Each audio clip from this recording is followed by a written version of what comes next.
everybody, and welcome to our YouTube channel and to the East Coast Keto Test Kitchen. I'm Bobbi. I'm Geoff. And together we are East Coast Keto. We have a great recipe for you today, but before that, please take a second to hit that subscribe button down below. And also ring that bell. You'll get notified when there's a new video available. Perfect. So let's get cooking.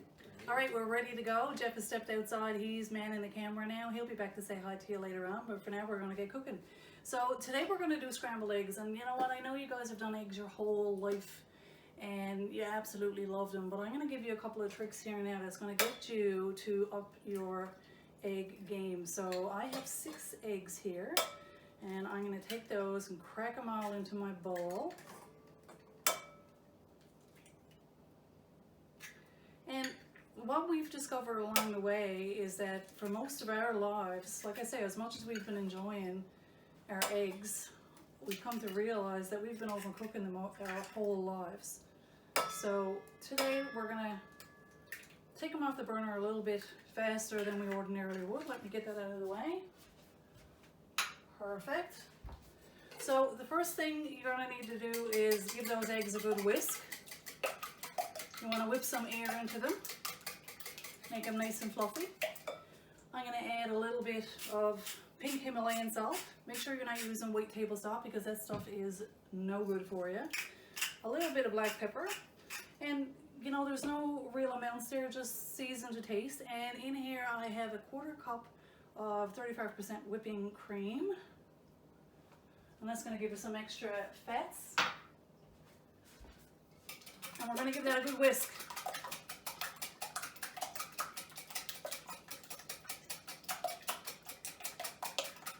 All right, we are ready to go. So I'm gonna get some of our butter and put it right into our pan.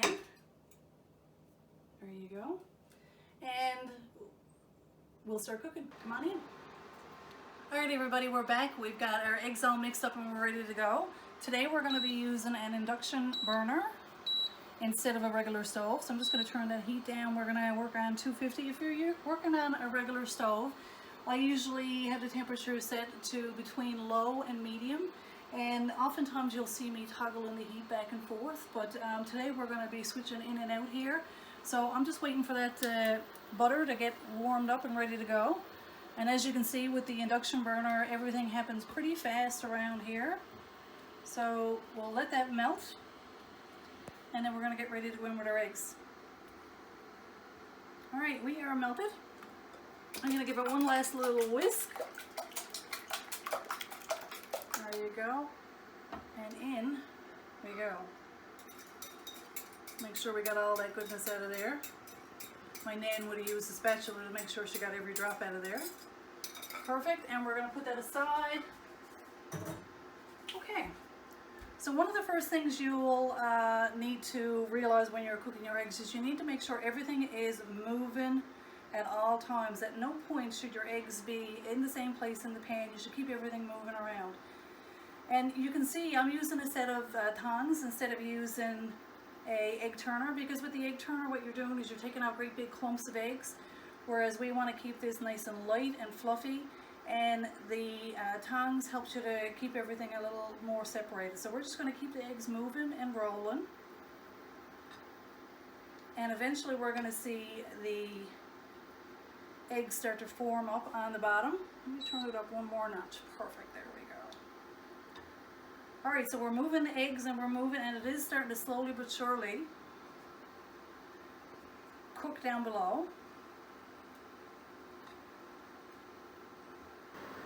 Alrighty, so as you can see, the eggs are starting to cook. We're gone up to a temperature of 300 now.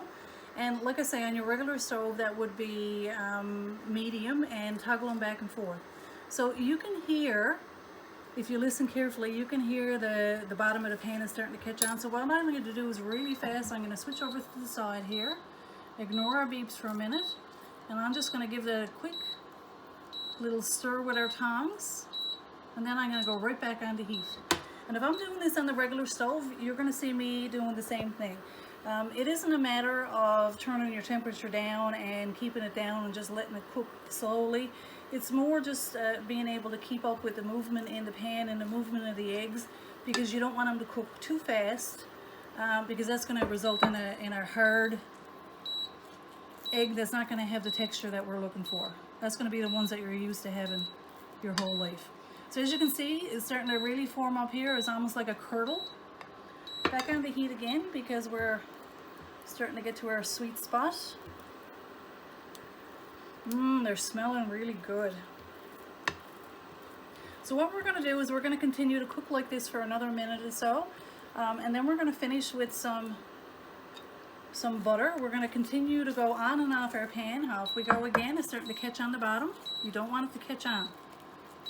Keep moving those eggs around all over. And we're going to continue to cook and continue to move them around. So we'll be back in a second. So when we finish up these eggs, we're going to finish them up rather fast.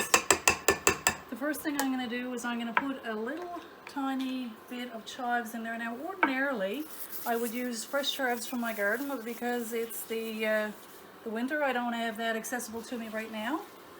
So I am going to, number one, turn off that heat because we have those cooked enough.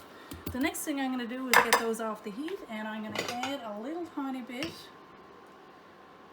maybe a little bit more because we are keto, of butter. And staying off the heat, I'm going to take that butter and I'm going to mix that right in there. So now's the time to fine tune everything. If you want to put any extra salt or pepper in there, or some extra chives, or maybe even put a Mexican flair on thing and put some cumin or some chili powder in there.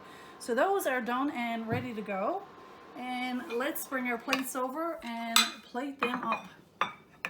Alrighty, we got our eggs all cooked and we're ready to go. And as you can see, they are yummy, and they're not a solid form of eggs.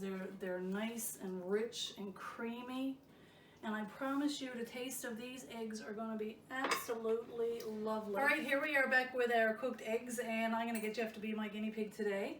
I will sample. So he's going to sample. He's tried these many times before, but let's get his reaction on camera for you guys. Awesome.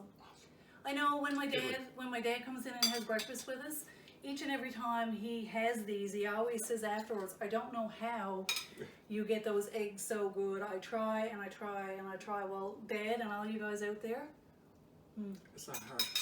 It's not hard. The main secret is to keep them moving in your pan, keep your heat low, toggle on and off and on and off, and make sure you take them out of the pan before they're overcooked. Yeah. Because you Take want them out when you think they're not quite done.